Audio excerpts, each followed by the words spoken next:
Welcome to today's GNCC Espresso webinar, all about environmental, social, and governance. In short, ESG, what it means, why it is important, and how it is shaping organizations. My name is Mishka Balsam, and I will be your moderator this morning. Some have referred to ESG as an opportunity in disguise, where ESG is the journey and sustainability and resilience the destination. Organizations are facing heightened pressure from stakeholders to drive long-term value that makes a difference, to have a positive impact, and to be governed responsibly with an eye on equity, tolerance, and contributing to the greater social good. Today, more than ever, this topic is critical to the success of any business, however big or small. Earlier this month, we partnered with Penn Financial Credit Union to launch an environmental, social, and governance resource site for business to enable Niagara organizations to go the extra mile in social responsibility. And we'll share that particular link in our chat. Today's ESG initiative is presented by Penn Financial Credit Union, with this webinar hosted by KPMG alongside Sustainability Leadership and Living Wage Niagara. And before we go further into the webinar, let me pass it over to Carrie Old, the Penn Financial's Chief Marketing Officer, for opening remarks. Carrie, over to you. Thanks so much. First of all, it's an incredible honor to be part of this series of webinars and resources. At Penn Financial Credit Union, we've been on a mission to improve lives and strengthen communities for a long time. So using business as a force for good has always been part of our DNA. So whether that's through our status as a living wage employer, our investment in our local communities through charitable giving and volunteerism, or through our partnership with Bullfrog Power to help reduce our impact on the environment, we're proud of the progress we've made so far. So as we move ahead in our own ESG journey, we're always looking for new ideas and opportunities to build on this momentum. So needless to say, when the opportunity came along to partner with the GNCC in the creation of this new ESG resource, we jumped on the chance. We hope that you're going to be inspired by all the conversations that lie ahead, and we certainly are looking forward to gaining some more inspiration and some knowledge that we can take back and apply to our own business. Thanks so much for letting us be a part of this.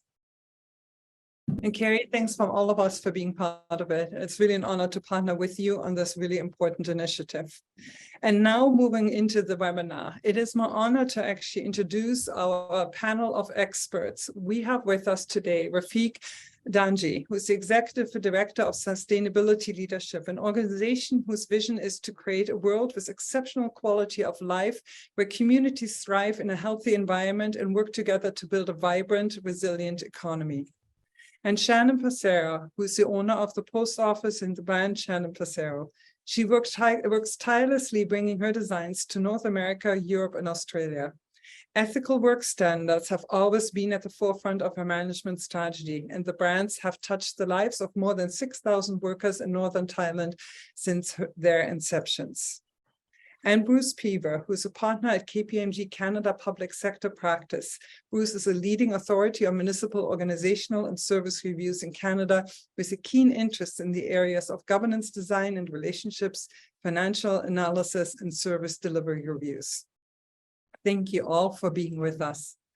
And the same actually thanks go to you, our participant and attendees. Today's format is a little bit different than what we normally do. We're actually giving this particular webinar an additional 15 minutes just because we have received so many questions from the community and we're really committed to getting to all of them. Today's format is where we started with a presentation, which Bruce is going to start out with, which will last about 15 or 20 minutes. And I think it's a really good overview to get us all on the same page and have the same understanding when it comes to ESG. And then we're going to follow it with our Q&A session. If you have any questions that are coming up during the webinar, please utilize the chat function. We are looking at all of them and we'll most definitely are committed to getting to them. And if you wish to enable live transcript, please refer to the button on the bottom of your Zoom screen for that particular option. Some of you have already asked if today's session is recorded. It is recorded and will be made available to you after the webinar is over. In addition, the presentation that Bruce is going to share, we're also going to share via email with you. And on that note, I'm going to pass it over to Bruce. Bruce, over to you. Thank you so much, Mishka. It's a pleasure to be here today. Thank you so much for the opportunity to speak with you today.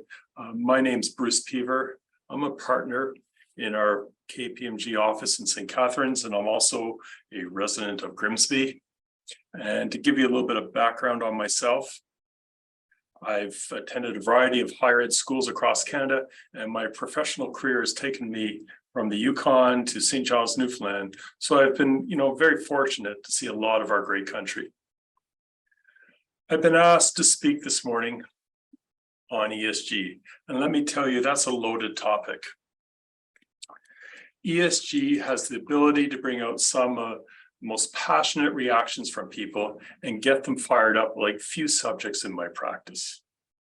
My favorite article this winter was a wild story in the National Post that equated ESG with corporate socialism and the unholy alliance of political leaders, corporate elites, and those wealthy aristocrats at Davos.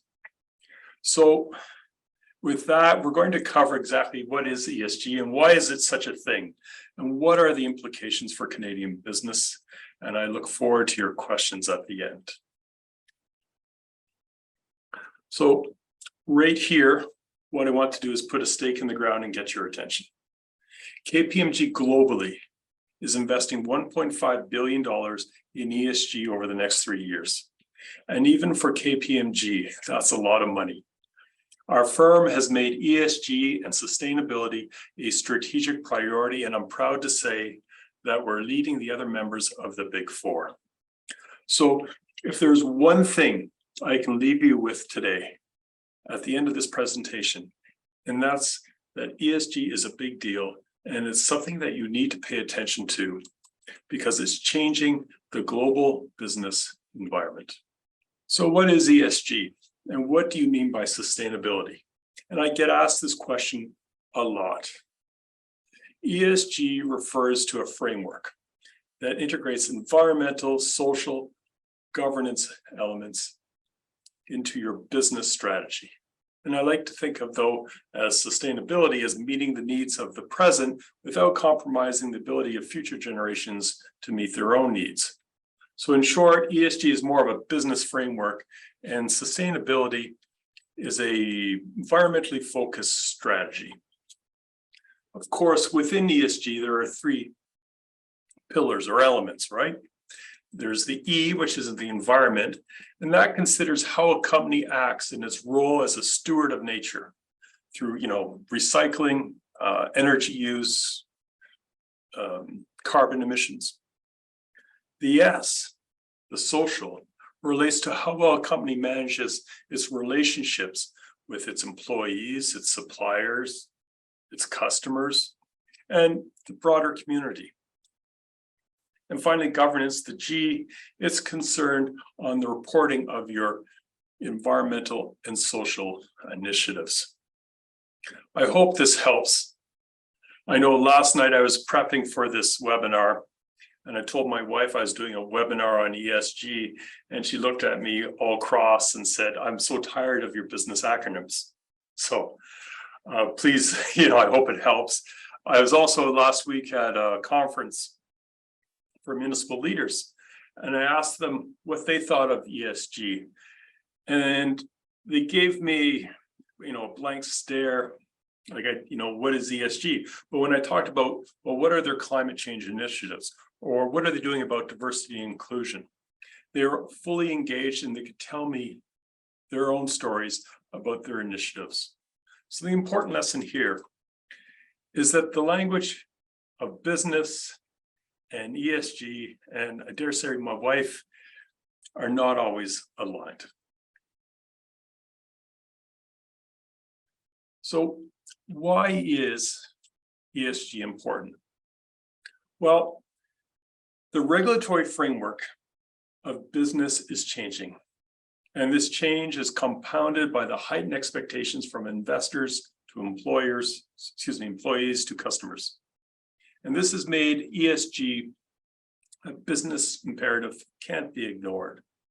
All these different stakeholders, like I mentioned, like the investors, your employees, your customers, the broader community, they all want an increase in emphasis on the management of ESG related issues in your company's business model.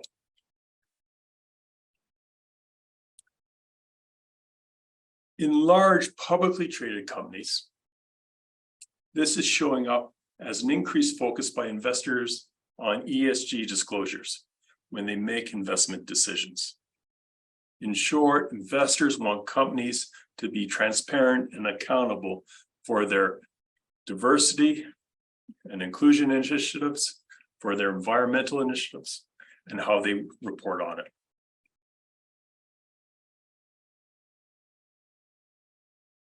This investor engagement is key to understanding why ESG is important and having such an impact on global business.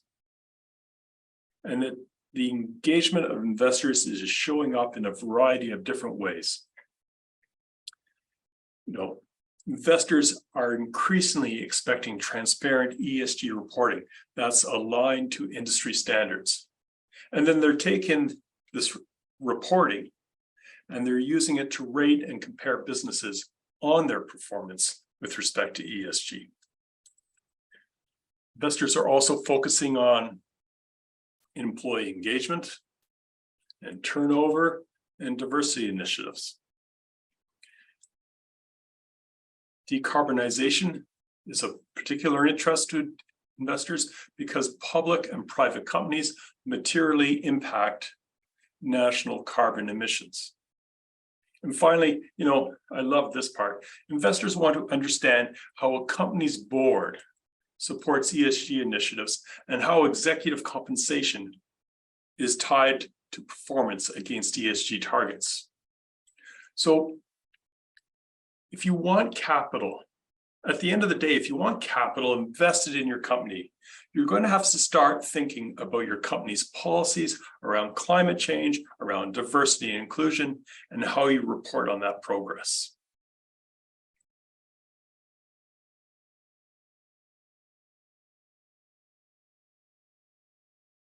Thinking about these magical investors, what has got them so agitated, right? Why are the asset managers of the world, which invest in different companies, so riled up? Why are they agitated? Well, I see it as largely the uncomfortable news that the world is not on track to meet the Paris Agreement goals, and this is endangering their investments. Although more and more countries and companies have announced net zero goals, existing targets are not enough to limit warming to 1.5 degrees. This is the elephant in the room, or as my clients in Halifax like to say, this is the whale in the harbor. There is an immediate need to take action to limit the physical impacts of global warming.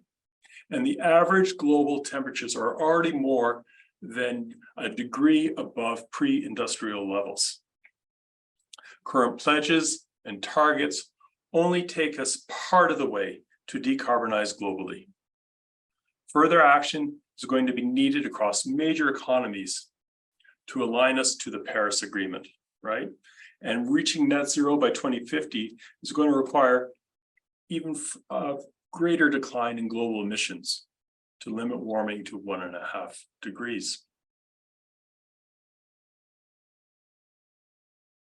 So why do companies need to act? Well, I think there's 5 reasons. Physical risks, right? There are significant economic consequences to a 3 to 4 degree warming trajectory.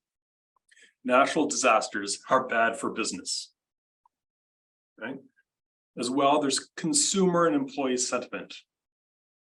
Social pressure, the rising purchasing power and growing wealth of the young environmentally conscious generations Y and Z are impacting Canadian business.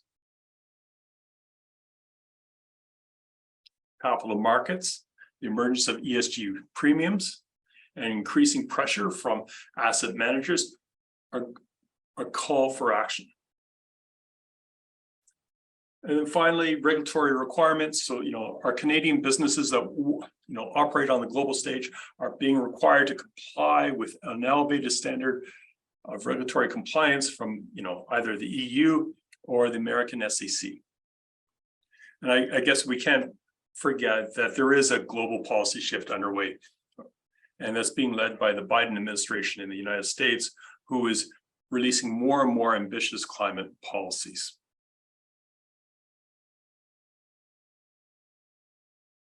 So let's turn our heads now and think about the implications for business. Getting ESG right does provide tangible benefits to your business. And some of the ones that we think about at KPMG is a decreased cost of operation, right? A lower cost through sustainable sourcing or other financial arrangements related to ESG. There's enhanced capital access, so you can access the capital markets at a more favorable terms. Investors view your organization much more favorably because you're engaged with key ESG issues. Likewise, your reputation improves, right? You have a heightened reputation from existing and prospective employees and investors based on your support for ESG. And it also allows you to, sorry about that. It also allows you to position yourself in a proactive manner relative to your competitors, so you're not left behind by your peers.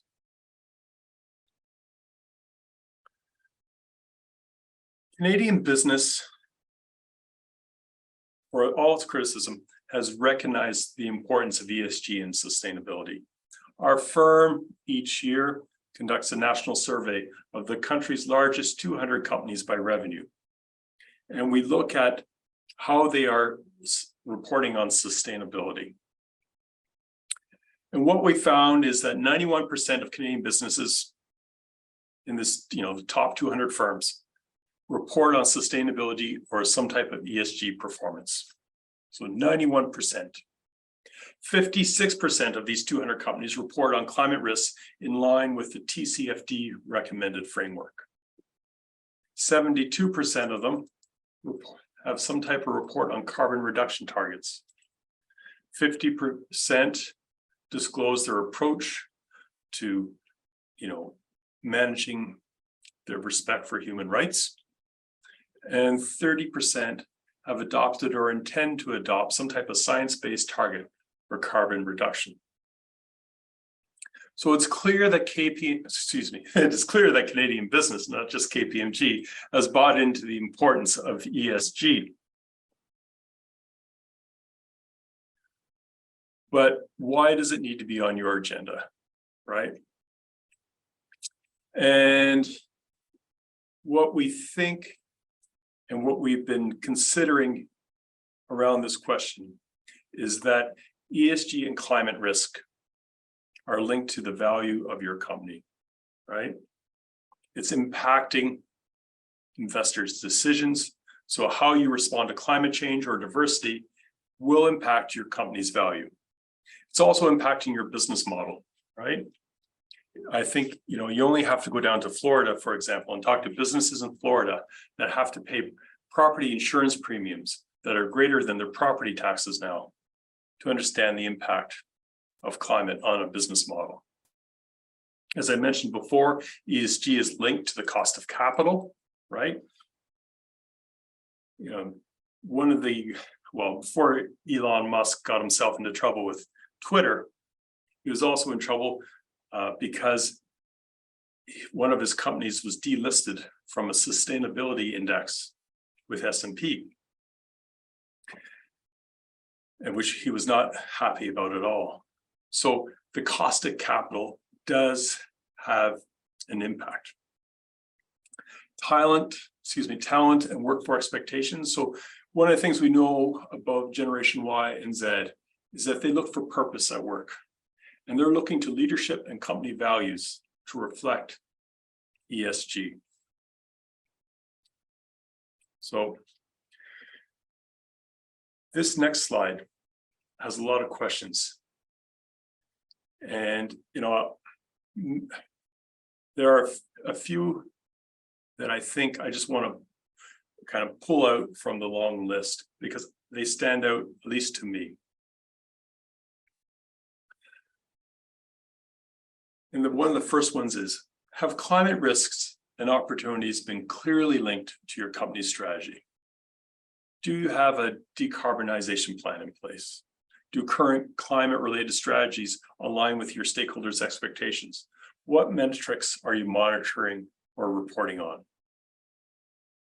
terms of, thinking about accountabilities, how is your board accountable to key stakeholders on ESG? How does the company engage with your stakeholders on climate, right? Does your company validate ESG data with the same rigor as you validate financial data? These are all key questions to ask when you start thinking about your company and sustainability. So I know a lot of you now are starting to think about, well, how do I start all this ESG journey? When we work with organizations, this is our typical ESG roadmap that we begin a discussion with our clients. And typically we look around a 3-year time frame, and it involves assessing where you are now, planning on how you're going to incorporate ESG, the actual incorporation of ESG into your organization, measuring that, and finally communicating out about the work that you're doing. Of course, this is a starting point, and when we kick off with our clients, it's always adapted and modified as a project evolves, but I think it gives you a taste of what an ESG roadmap would look like. So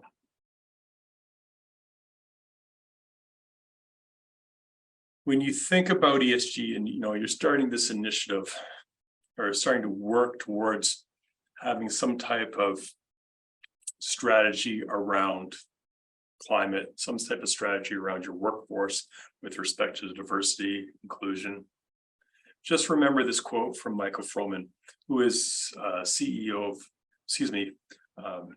the vice chairman of growth at MasterCard. And he's, I think it's really good because he talks about how sustainability is too important to leave to our chief sustainability officer. It needs to be owned by everybody in the management committee if we're going to be effective. And I would take it one step further and suggest that it needs to be owned by everybody in the organization to be effective. I always get asked, can I refer any good books on ESG?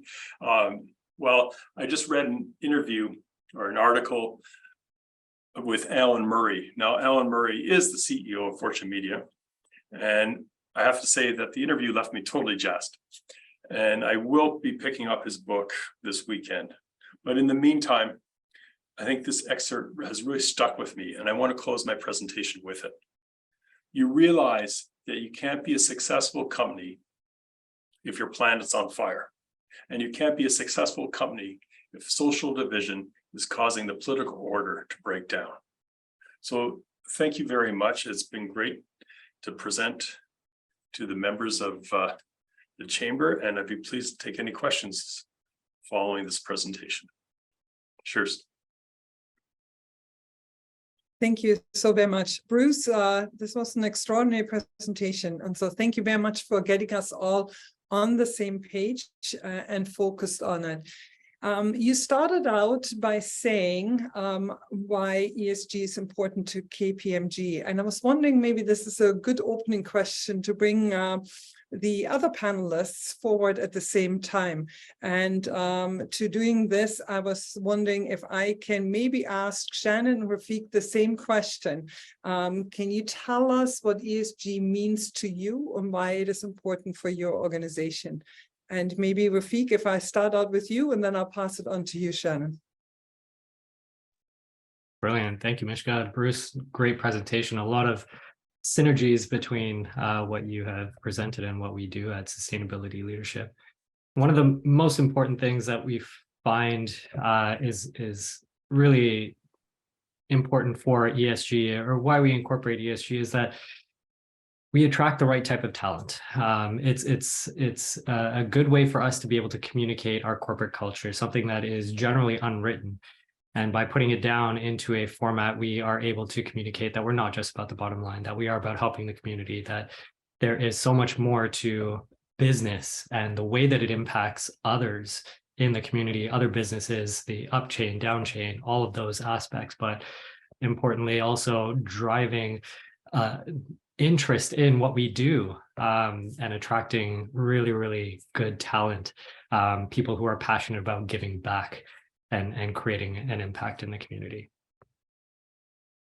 Yeah, and I think you're making an excellent point, and how critical it is to the workforce, how you get people engaged in it and all on the same focus. And I think it's that level of engagement, especially in times when people are struggling to find the right colleagues and build the right teams, that it makes a significant difference. And Shannon, over to you. It's really nice to see a corporate structure that, you know, it definitely gives us goals for even our organization. We for our ESG has always been in the fabric of what we've designed. We've been in designing and manufacturing clothing for 25 years in Southeast Asia, in South America, in Canada. We're doing a little bit in the States. And we've always wanted, I would say we're a little bit more organic than the corporate governance, because this has always been underlying in the forefront of our management strategy. Even when I started, when I was 25 as a University of Guelph graduate, we always wanted, or the vision was, to make clothes in a better way, because we're in the fashion industry and normally the pollutants level is very high, the waste level is very high in our industry.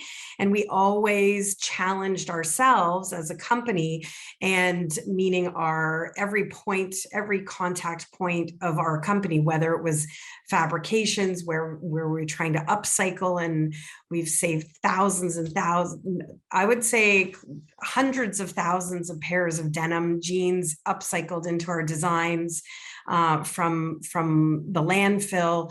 And we've had this, and structurally, we've been doing this since 1998, that this is part of our vision and our values. But really I think COVID gave us an opportunity to slow down and work it into our pillars in our governance as a company. So, you know, I think my value here for this panel is to say that every little bit counts. As a small business in Niagara, it means next week you can have a cleanup day, and it can be small things that lead to a big footprint. And that's where I think we can challenge, you know, large companies. Certainly they need to have this, but it's almost overwhelming, I think, for some of our smaller businesses in Niagara, possibly. And I'm here to tell you that, you know, our team wants to come to, you know, the table with a street cleanup, or they want to challenge to have our sales meeting as carbon neutral, and they want our value on our clothes. You know, we're not fast fashion, we're slow fashion, but we're contemporary. So, and we need to be profitable. So there is a great balance, and there is a doable balance where you can bring the small local communities together, and your staff, and a global community, all making a product that's held accountable at the end of the day, because that's what we're trying to do. It doesn't mean that you're going to succeed all the time. It's always a vision forward. We're always looking to do the right thing, and it doesn't always work out. But we're always, as a company at Shannon Passero, we're always looking for, you know, choosing fibers that regenerate. So we have bamboo. So we have a choice of cotton or a choice of bamboo, and it regenerates. We have an opportunity to manufacture in Vancouver. So we're trying to bring more domestic production. So we're doing things within our vision values, and we're not doing it all the time, but we are trying to incorporate it. We don't want, I think a lot of small business feel a wave of pressure, but you need to have a plan plan, and Bruce's, just taking those pillars and kind of saying, okay, how can we do that? Anyways, I could talk hours about this subject, but it's huge value for SP. It doesn't have to be overwhelming. I think it can be in the fabric of the business as well, and it is in our business. So I hope that answers that question. It was excellent, because I think each organization who's joined us today and who will listen to it afterwards, we're all looking in the mirror at the same time and saying, like, how can we make a difference, however big or small we are? What are the choices that we're making, and which choices do we have to look at differently? Rafiq, what are some of the most cost-effective ways you found for businesses to reduce their environmental footprint? From small to big, what are some of the ones that you're saying they're no-brainers, they're low-hanging fruit, we should all consider those? Yeah, it's a great question that we get all the time from our members and from businesses in the community, that they really want to get involved in sustainability, and they really want to try and drive environmental practices, and they don't really know where to start. And what we found is that the funniest thing is that the easiest thing to do is to actually not invest any money. Working with no budget is not a problem, because the best way to engage with some of these environmental initiatives is to ask the employees, the people who are actually doing the work. And those people that are doing the work have the best ideas that come to the foreground really, really quickly. For example, one of our members had an initiative that they really wanted to implement, and when it came down to implementing it, it wasn't very effective in the way that it was being implemented, because the employees weren't necessarily on board with it. They didn't understand why it was important to do this, and it had to do with reducing their consumption of natural gas. And so when it came to implementation, they ran into a whole bunch of hurdles, and they couldn't figure out why. When they went to the employees and they kind of explained to them what it was that they were trying to do and why they were trying to do it, some of them were on board with it, but it didn't follow with the flow of the process that these employees were doing on a daily basis. And so the management turned around and said, okay, well, our objective is to reduce natural gas. How do we do this?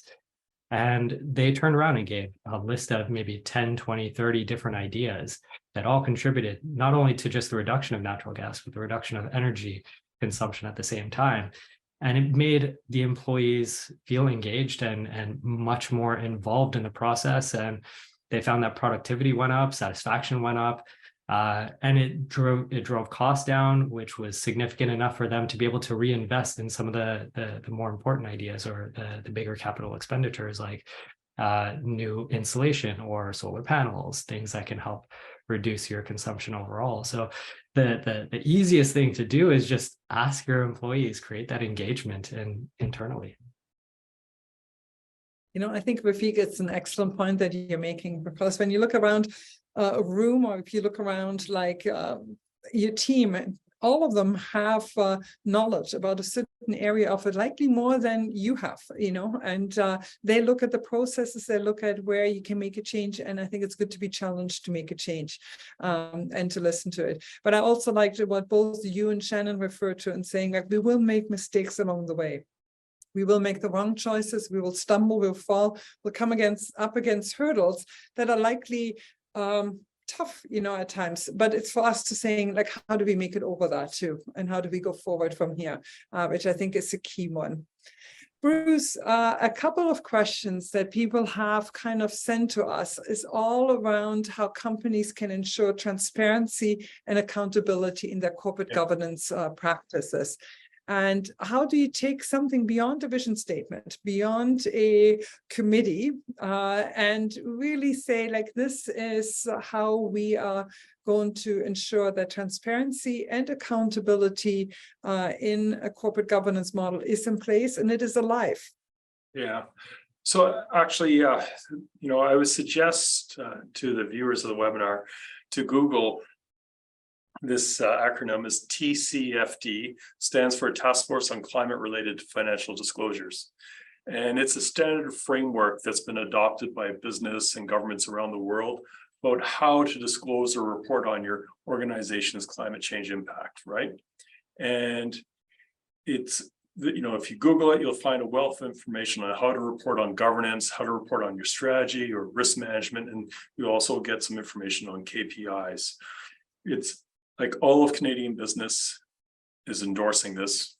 1,700 organizations worldwide have adopted this standard, and it's a way of having a standard around the world that everyone will follow and everybody agrees with, and that will make it easier to have some type of comparison on how we're progressing with our climate change initiatives.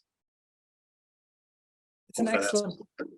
Yeah, no, it actually does answer it, because I think it takes a lot of the guesswork out of it, because it gives us a framework and how to actually be accountable for it. So I really appreciate it, and we'll make sure to actually share the link to the TCF site as well as a chat.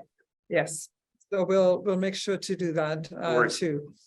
We have in Canada, and Niagara is no different, we have a high number of small organizations. So 96-7% of them are probably all considered small businesses. The definition of it is 100 and less employees. And we have many of them in Niagara. And many of the small businesses are probably looking at it and saying, like, we don't have a global brand presence or a global marketing reach. How can I show my commitment to ESG other than speaking about it, other than educating a team on it?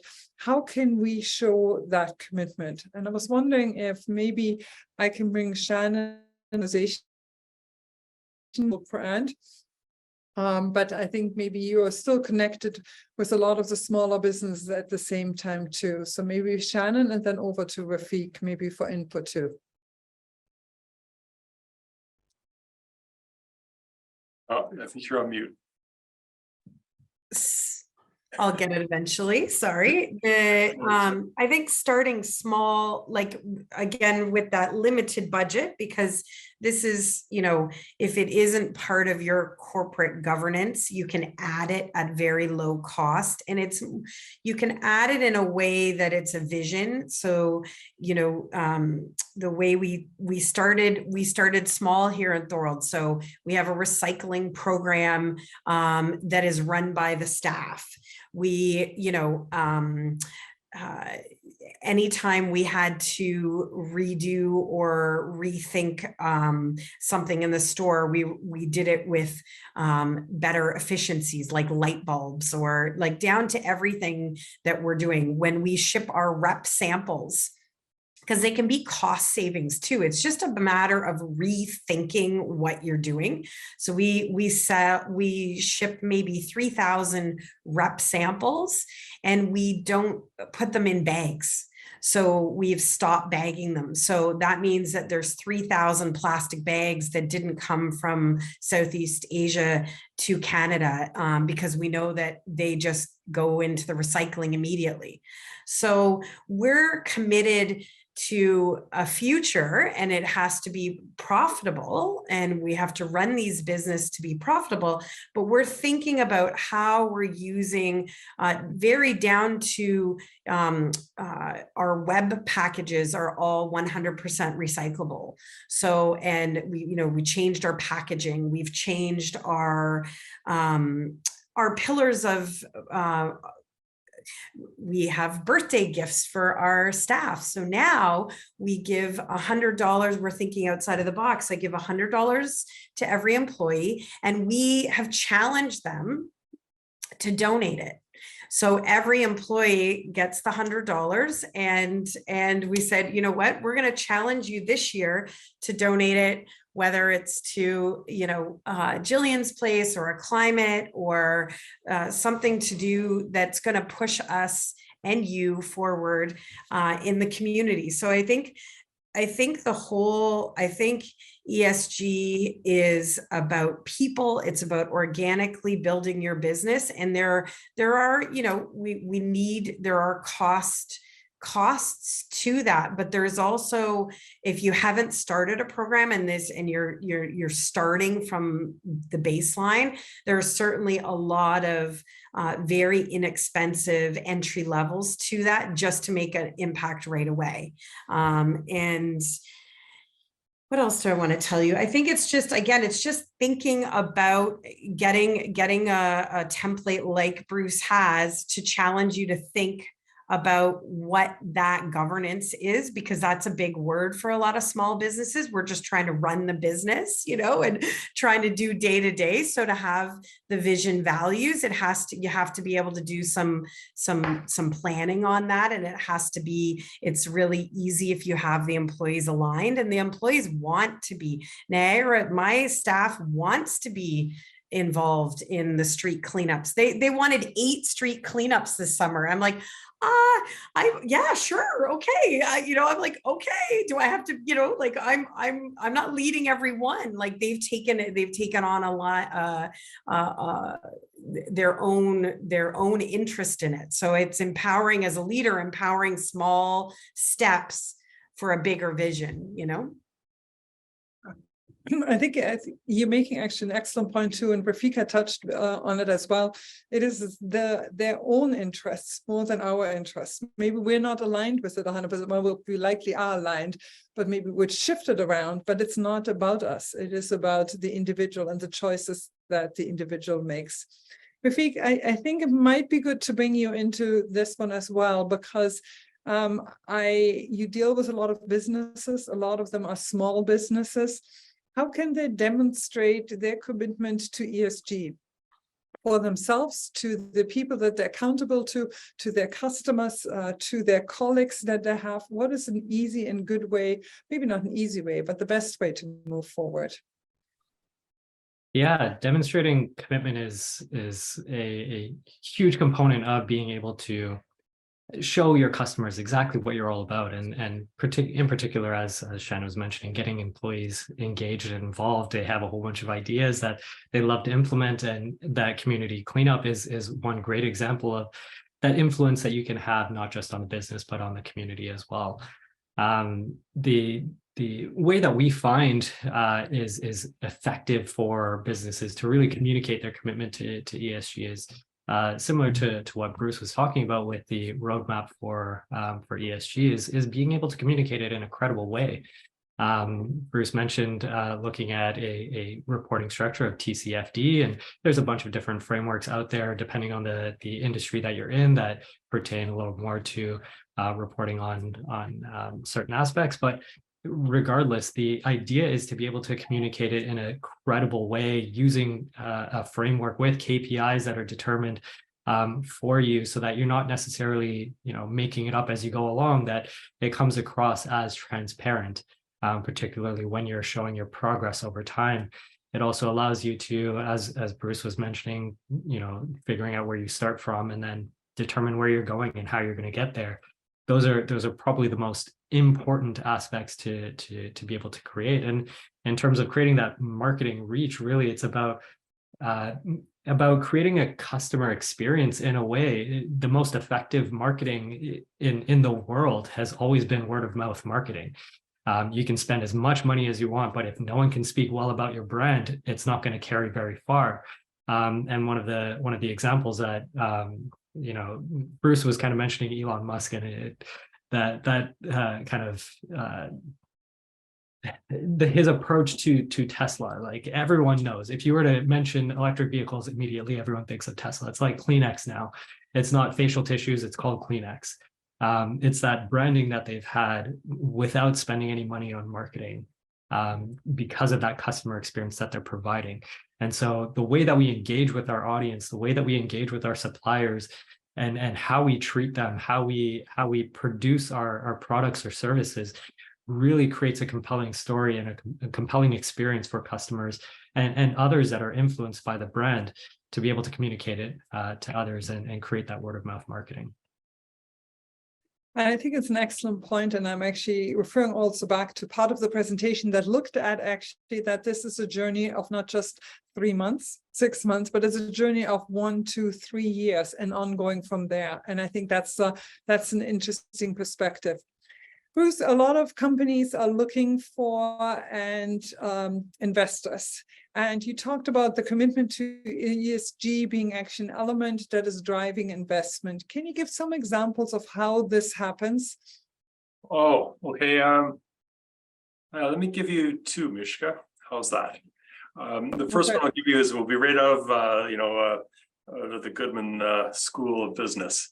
So if you're of my age, you can remember McDonald's used to wrap their hamburgers in styrofoam, right? Using the great styrofoam clamshells.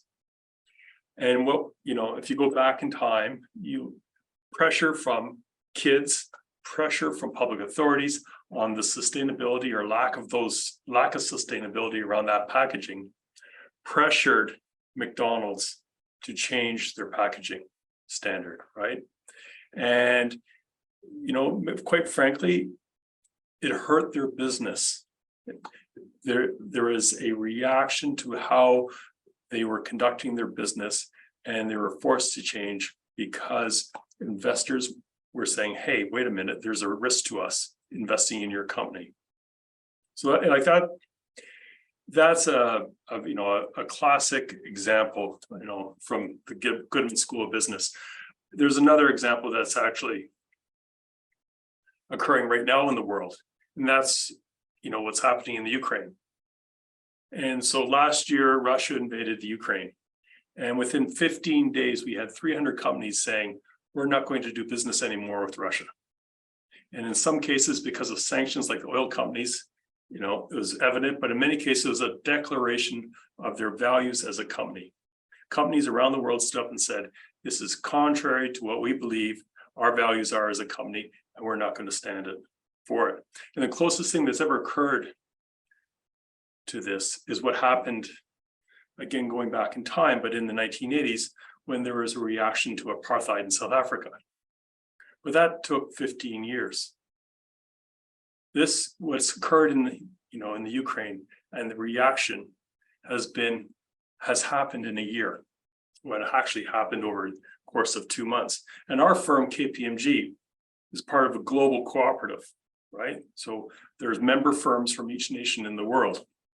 And it was very difficult for our firm to say, goodbye to Russia, goodbye to the Belarusian firm. But that's what happened. And that has happened around the world. And that's an example of how ESG can impact global business. At the beginning of your presentation, you mentioned the National Post article and people being cynical about maybe ESG and what it means. And likely, I make almost the assumption that maybe on this webinar, we have less people that are cynical about it, but rather people who are very much interested in learning more about it, applying it, and moving forward with it. But as an organization that is going out loudly and saying, I am committed to this, there will be companies and organizations who are saying, like, it's just a fad, it's just, the trend of the moment. Rafiq, you must run into it. Shannon, Bruce, all of you might actually run into that when you're saying loudly, this is what we're committed to. These are the choices we're making. How are companies supposed to deal with that? That pushback that maybe comes where people are saying, it's just temporary. Rafiq, Bruce, I don't know who wants to take it, but Rafiq, if I start out with you. Yeah, absolutely. There are a number of businesses that we come across, and they recognize to some degree that sustainability is something that people are talking about. And when we tell them about what the benefits are, they're not completely convinced of it. And it's really interesting to kind of see some of the reaction.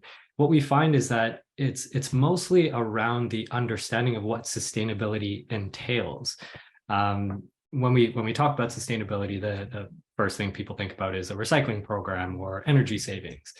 But it's so much more than that. It's about employee engagement. It's about community impact, local suppliers, how you're interacting with customers. There's so many different facets to kind of look at. And I think what some of the roadblocks tend to be is that when you start to unpack how big sustainability is, what it incorporates, what it entails, what it means to the effort to make those changes and implement it, it can feel overwhelming. And so it's almost like a what do you call it? An arrest of action, because there's just an overwhelming amount of choice. And so what we end up doing, and the way that we've designed some of the programs that we operate is guiding people through that pathway. And I like to use the analogy that you give a man a fish, he eats for a day. When you teach a man to fish, he eats for a lifetime.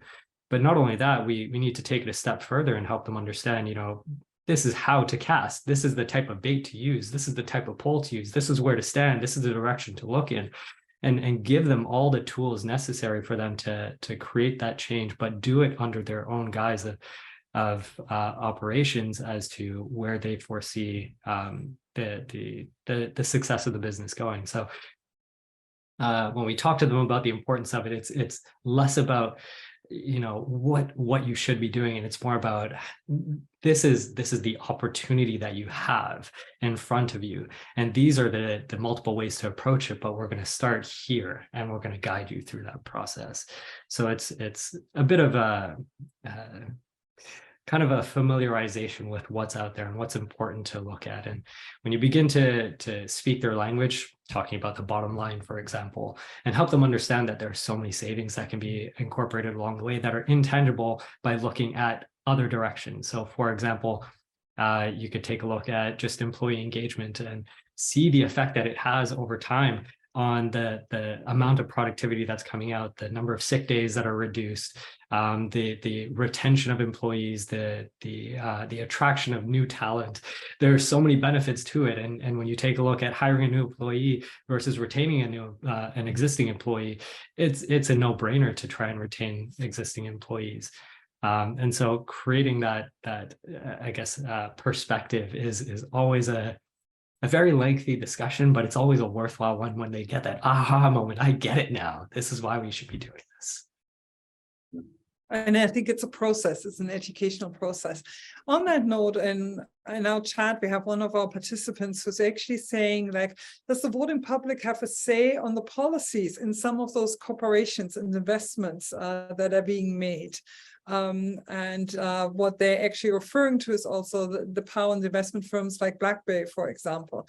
And I think it's an interesting perspective to looking at where does the public fit in, and where does the government fit, and where do the corporations actually fit? Where does the balance that is there when voters are saying, I want to have maybe more of an input in it. I want to be more part of it. And I don't know, Rafiq, if you want to address it, or Shannon or Bruce, but I think it's an interesting way to look at it and saying, like, we need to find a balance here.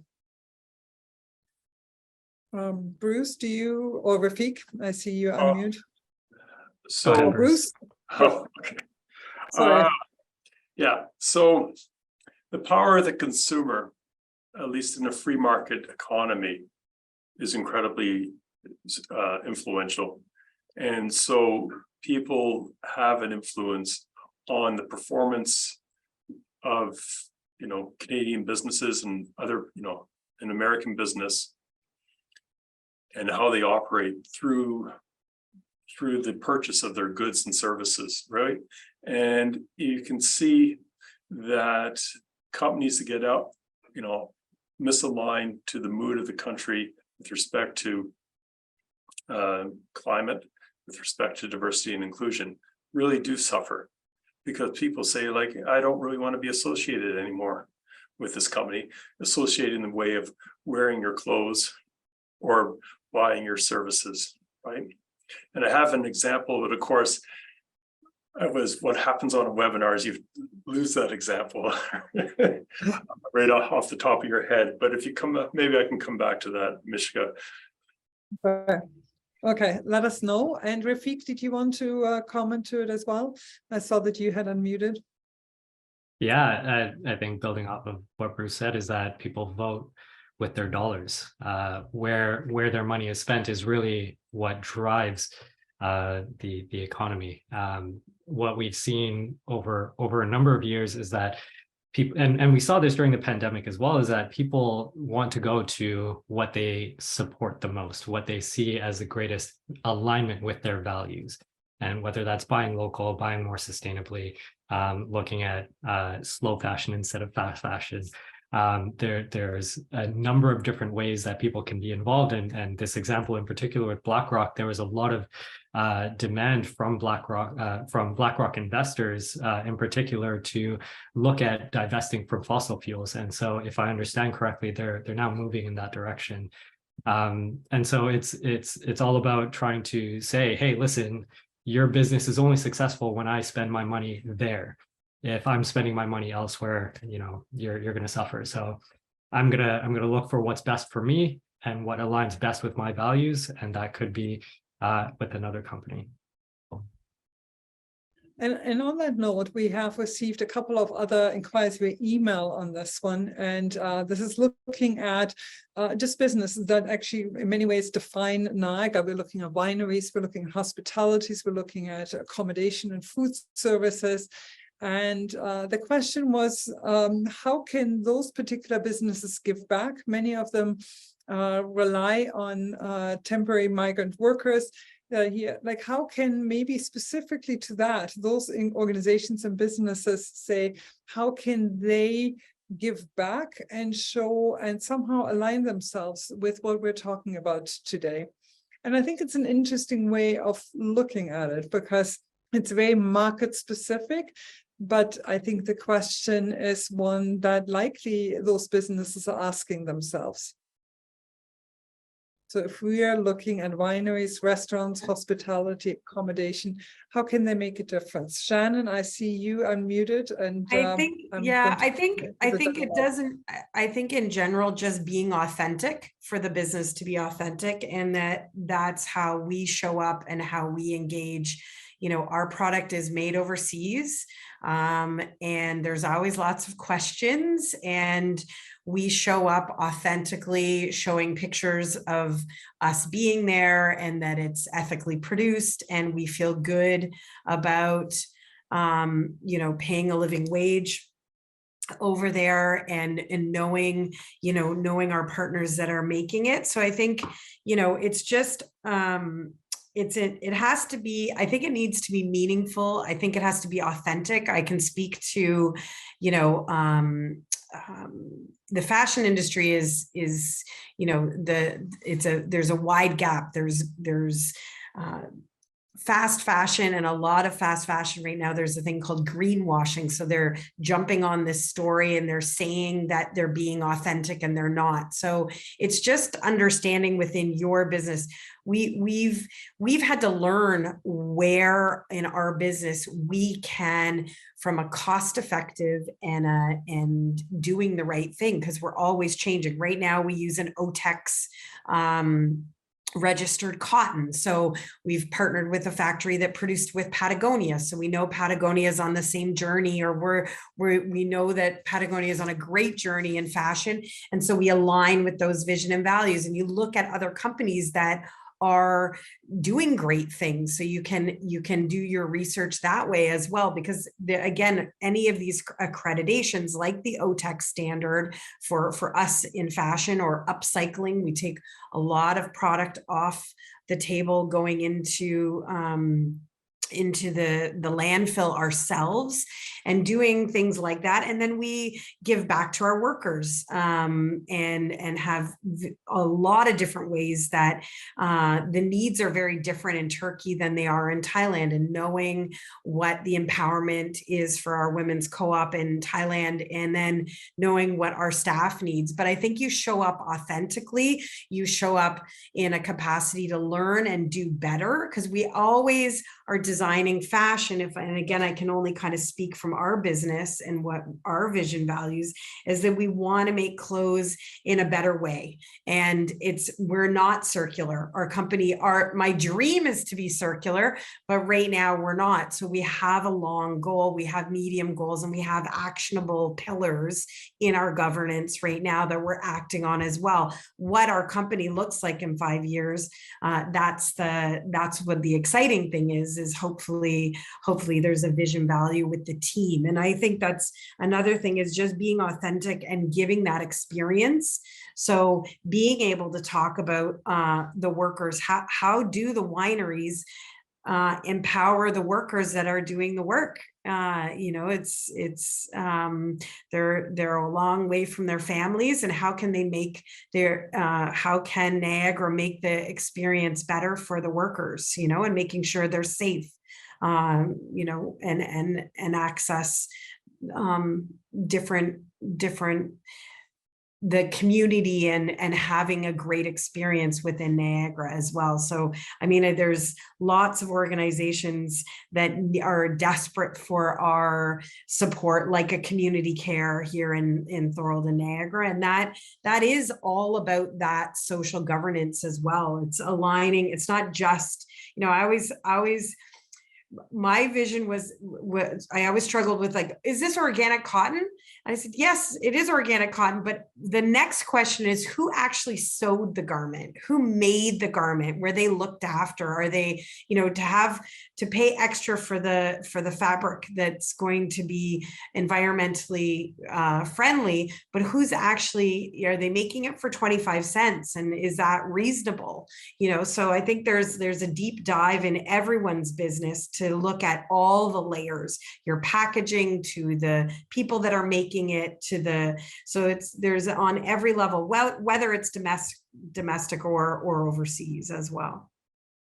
Yeah, I think, Shannon, you're making an excellent point in saying that the length of what we have to look at is significantly longer than that. And if you look at hospitality, look at any one of them, manufacturing, wineries, and food services, it's a long pathway. And so to help consumers out, Rafiq, I'm going to bring you into this one and saying, when it comes to environmental best practices or overall best practice, what certifications can companies seek to let their customers know they are sustainable?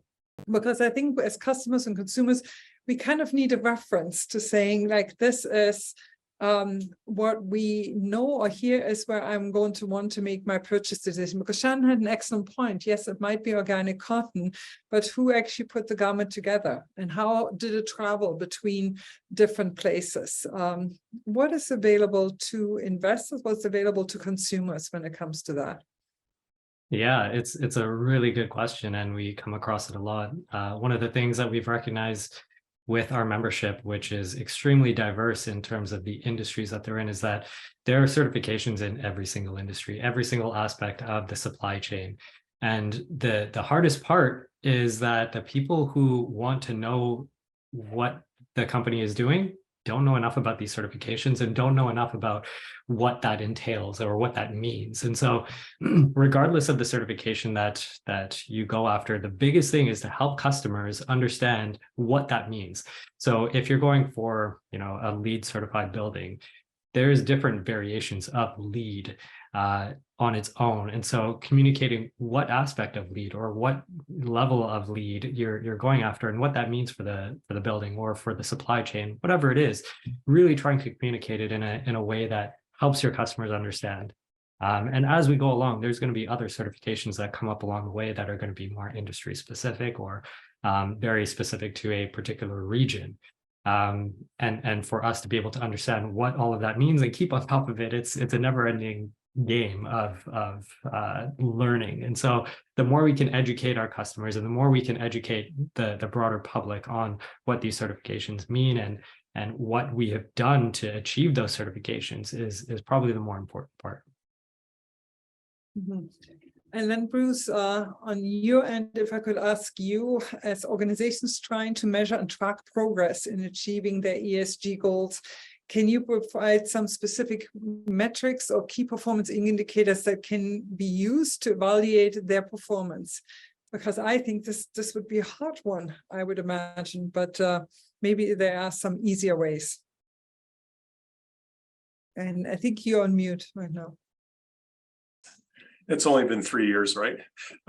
So what I want to say is, and I tell this to my clients all the time because everybody wants KPIs and everybody's enamored with KPIs.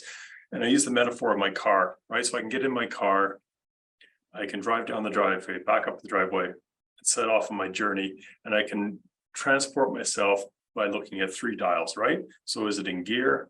Do I have enough fuel? And is the radio station off? The teeny bob station that my daughter wants. You know, these are 3 KPIs that I need to drive my car. For a company, like if you start pursuing performance measurement, it can quickly become overwhelming. And so what we suggest is, for a small to medium-sized enterprise, really just focus on 3 to 4 KPIs, right? Related to ESG or sustainability, right?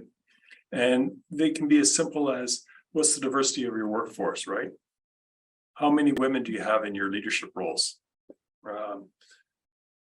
What is, this is a little bit more complex, but you can determine what your greenhouse gas emissions are for your particular business. And you can start thinking, if you benchmark that, then you can say, well, how am I going to drop it by a certain percentage, right? These are ways just to have impact and use KPIs without overcoming or overwhelming your organization, because you have a business to run, like Shannon has mentioned. Yeah, makes sense. And just like it's a last question, because a couple of people have asked this one too. What challenges or obstacles have you experienced in implementing ESG practices, and how have you overcome it? And this is really a question that has come forward from a number of people, because I think as we're trying to turn a corner, as we're trying to do something different, there are challenges and obstacles once, and I think many of our participants are kind of wanting to learn from you. And so I thought it's a good closing question to ask each of you, to saying what are some of those challenges you have experienced and how have you overcome them, because it's maybe really helpful. And Rafiq, maybe if I start out with you, and then maybe Shannon, and over to Bruce, if that order works for you, then we're good. Brilliant. Yeah, it's a definitely a great question. We see a lot of challenges, and I've touched on this, that a lot of it becomes either confined based on the understanding of sustainability or ESG, but it's also the paralysis of decision when you understand how much or how many different areas you can go into. And as Bruce just mentioned, the number of KPIs that you can focus on, even within one particular aspect, can feel overwhelming. And so the biggest thing is really to take a look at what's important to the business and what can you measure right now. One of the other things that we try to encourage businesses to do is to engage with their stakeholders, find out what is important to other people. When you look at it from a management perspective, it's very different from the employee perspective, from the supplier perspective, from the customer perspective. And so just understanding what everyone looks at as the business in terms of its success can really help you understand what to focus on or how to begin approaching it. But another area is to take a look at examples that are out there already of success stories. See how others have overcome some of these challenges, or if there are any challenges to overcome at all, and perhaps lessons learned along the way. I'm gonna do a little bit of a plug. We have an event coming up next week on June 1st, the Sustainability Leadership Awards, which is all about showcasing these examples of success stories that our members have achieved in the past year. And so if you're looking for those real world case studies, this is the opportunity to see and engage with those members at the same time. So tickets are still available at sustainabilityleadership.ca. Excellent. Thank you so very much, Rafiq. Shannon, to that question, what challenges or obstacles have you experienced in implementing the practices, and how have you overcome them? Well, I think in our industry, we're designing about 200 garments every 6 months. So we have the obstacle of trying to reignite our team and excite our team every 6 months. We rethink all of our strategies because fashion is very fast. And I think one of the most difficult things is just trying to have products that keep those KPIs and the ESGs all in mind when we're designing. And it's interesting because trying to be authentic in our vision and our values has always led us to want to work in a handicraft type way. And we produce thousands and thousands of items, and to have the vision and values of being sustainable and ethical and needing the products. So there's a balance between being kind of a small business to a medium-sized business. And I think one of the interesting things I want to point out is that we've actually taken a step back, and one of our most popular products right now, or fashions, is made by a third generation indigo dyer. And it's hand done indigo. And this particular family, it's a 3-generation family indigo dyer way along the Burmese by Myanmar border. She's been doing this for forever. And now we've taken our designs and our fashion for North America, and we've reworked it with upcycled coconut buttons. And now we're presenting it to the North American market. And it's more expensive. It's more expensive. It's a slower fashion, but we're still working with them to produce this really niche type of garment. So it doesn't need to be fast. It doesn't need to be, we can think about the environment and think about making, maybe a higher product, a higher price product, and still succeed. So I think it's just thinking outside of the box, I guess, is what, because it's not it is an obstacle to produce it, but the market is wanting it once the authentic story is out and it checks. You tell the story, you talk about who's made it, you've talked about, the empowerment of women. So the end user or our customers are excited about our experience or the journey of the artisanal garment. So I think it's just, like a wine or the wine industry, and going more upmarket and having more niche products. Sometimes you think that might not be the right direction, but with the story behind it and the visions and the pillar of the governance of the environmental and the social impact of it, we are selling it. Our best selling product right now is this small batch upcycled denim pieces in the collection. So it is checking at retail, and then it is checking as in selling. So it is making an impact. So people are aware. I think it's hard to see that actual value, but you have to try, I think. Yeah, and I think you're right. I think consumers are aware, and they're sharing that awareness with one another. Bruce, over to you as a final comment. You spoke about KPMG's commitment to ESG. And when you look at it, what have KPMG's challenges been in bringing this forward, and how have you overcome it? Have you overcome it? So, the biggest challenge our firm has had is that our clients are some of the biggest companies in Canada, and globally some of the largest companies. And we have been working with them on their ESG journey, right? And we've been helping them implement TCFD recommendations and large scale projects. And quite frankly, the fees for our services to help them through this are substantial. But the membership of the Greater Niagara Chamber of Commerce, the membership of many chambers across the country, is of small to medium-sized businesses.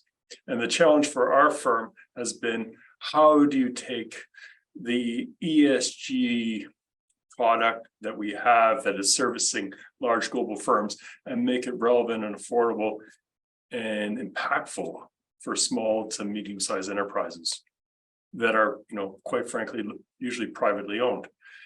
And we are doing that.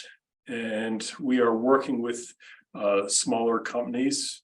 We're large companies, for example, that are located in the city of Hamilton, large privately owned firms that And also, you know, substantial firms in Niagara that impact business in Niagara. And so we're translating the work around ESG that's happening globally and to make it impactful and meaningful for the smaller business.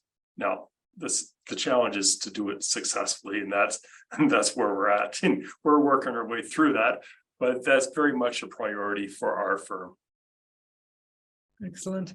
You know what I liked hearing about today's dialogue, that it's actually a work in progress. We're all working on it in one way or another, and we're all moving forward. And I think there's a significant amount of learning that is taking place here from one another and in the community too, when we look at the amazing resources that are available to us and also the stories at the same time. So I wanted to thank you, all three of you, Rafiq, Shannon, Bruce, for actually being with us, to giving us this last hour and 15 minutes. My thanks also go to Penn Financial Credit Union, KPMG, alongside our partner Sustainability Leadership and Living Wage Niagara, for making this webinar possible. And we're only at the beginning of this dialogue.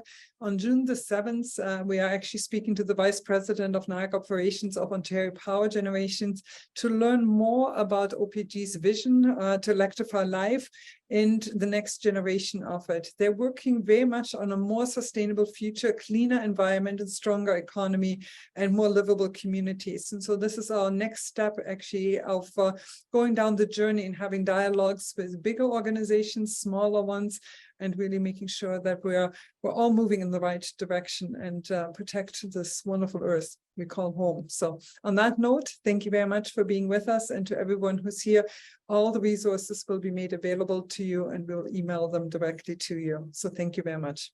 Very good.